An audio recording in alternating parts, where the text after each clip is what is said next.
والصلاة والسلام على رسول الله முஹம்மது பின் அப்துல்லா மபஅத்.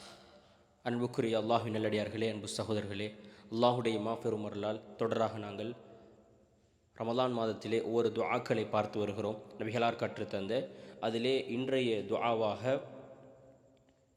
கன்சும் மின் குனூசில் ஜன்னா, சுவர்க்கத்தினுடைய பொக்கிஷங்களில் ஒரு பொக்கிஷமாக இந்த பிரார்த்தனையை நபிகளார் ஸல்லல்லாஹு அலைஹி வஸல்லம் அவர்கள் எங்களுக்கு கற்றுத்தந்திருக்கிறார்கள். அபு மூசா அல் அஷ்அரி ரலியல்லாஹு அன்ஹு அவர்கள் அறிவிக்கிறார்கள், நாங்கள் நபிகளார் ஸல்லல்லாஹு அலைஹி வஸல்லம் அவர்களுடன் ஹைபர் போருக்கு சென்று கொண்டிருந்தோம். மக்களும் அவர்களோடு சென்று கொண்டிருந்தார்கள். நாங்கள் சென்று கொண்டிருக்கும் வேளையிலே ஒரு பள்ளத்தாக்கு இருந்தது. அந்த பள்ளத்தாக்கை கடக்கும் அந்த வேளையிலே எங்களில் இருந்த ஒரு சிலர் அல்லாஹு அக்பர், அல்லாஹு அக்பர், லா இலாஹ இல்லல்லாஹ், அல்லாஹ் மிகப்பெரியவன், அவனை அன்றி வேறு கடவுள் இல்லை என்ற அந்த தக்பீரை ஃபரஃபஉ அஸ்வாத்தகும், அவர்களுடைய சப்தத்தை உயர்த்தி சொல்லலானார்கள்.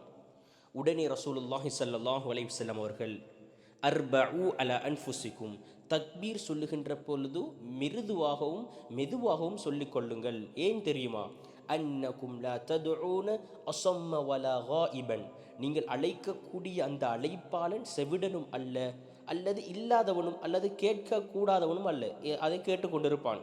அன்னகும் ததுஊன சமீஅன் கரீபா, நீங்கள் அழைக்கக்கூடிய ரப்பு உங்களுக்கு மிக அருகாமையில் தான் உள்ளான். வஹுவ மஅகும், அவன் உங்களோடு தான் இருக்கிறான்.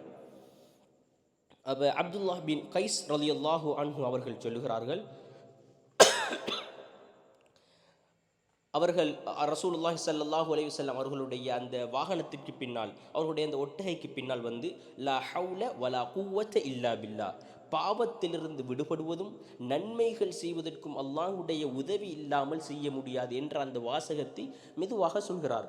அப்போ ரசூலுல்லாஹி ஸல்லல்லாஹு அலைஹி வஸல்லம் இதை கேட்டுவிட்டு கைஸ் அப்துல்லா பின் கைஸ் அவர்களை பார்த்து அலா அதுல்லுக அலா கலிமத்தின் மின் கன்சிம் மின் குனூசில் ஜன்னா, கைசே, சுவர்க்கத்தினுடைய பொக்கிஷங்களில் ஒரு பொக்கிஷத்தை நான் உங்களுக்கு சொல்லித் தரட்டுமா என்று கேட்கிறார்கள். பலா யா ரசூலுல்லாஹ், ஆம் என்கிறார்கள்.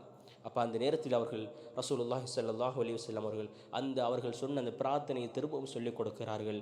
லா ஹவுல வலா குவத்த இல்லா பில்லா, இறைவனுடைய லா ஹவுல வலா குவத்த இல்லா பில்லா என்ற அந்த வாசகத்தை சொல்லிக் கொடுக்கிறார்கள். அதாவது சுவர்க்கத்தினுடைய பொக்கிஷமாக இந்த பொக்கிஷத்தை எங்களுக்கு கற்றுத்தந்திருக்கிறார்கள். இதுவரை காலம் இந்த பிரார்த்தனையை நாங்கள் ஓதுகிறோம்.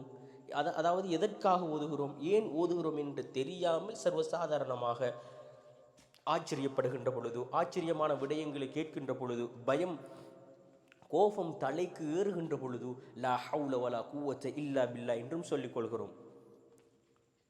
ஆனால் இனி வரக்கூடிய காலங்களில் இந்த துஆவினுடைய மகிமையை, இந்த துஆவினுடைய தாற்பயத்தை நாங்கள் உணர்ந்து ஓதுகின்ற பொழுது எங்களுடைய பிரார்த்தனைகள் உயிரோட்டம் உள்ளதாக மாறும் என்பதில் எவ்வித சந்தேகமில்லை. எனவேதான் அல்லாஹு தஆலா எனக்கும் உங்களுக்கும் அருள் செய்ய வேண்டும். வ ஆகிரு தஅவானா அல்ஹம்துலில்லாஹி ரப்பில் ஆலமீன்.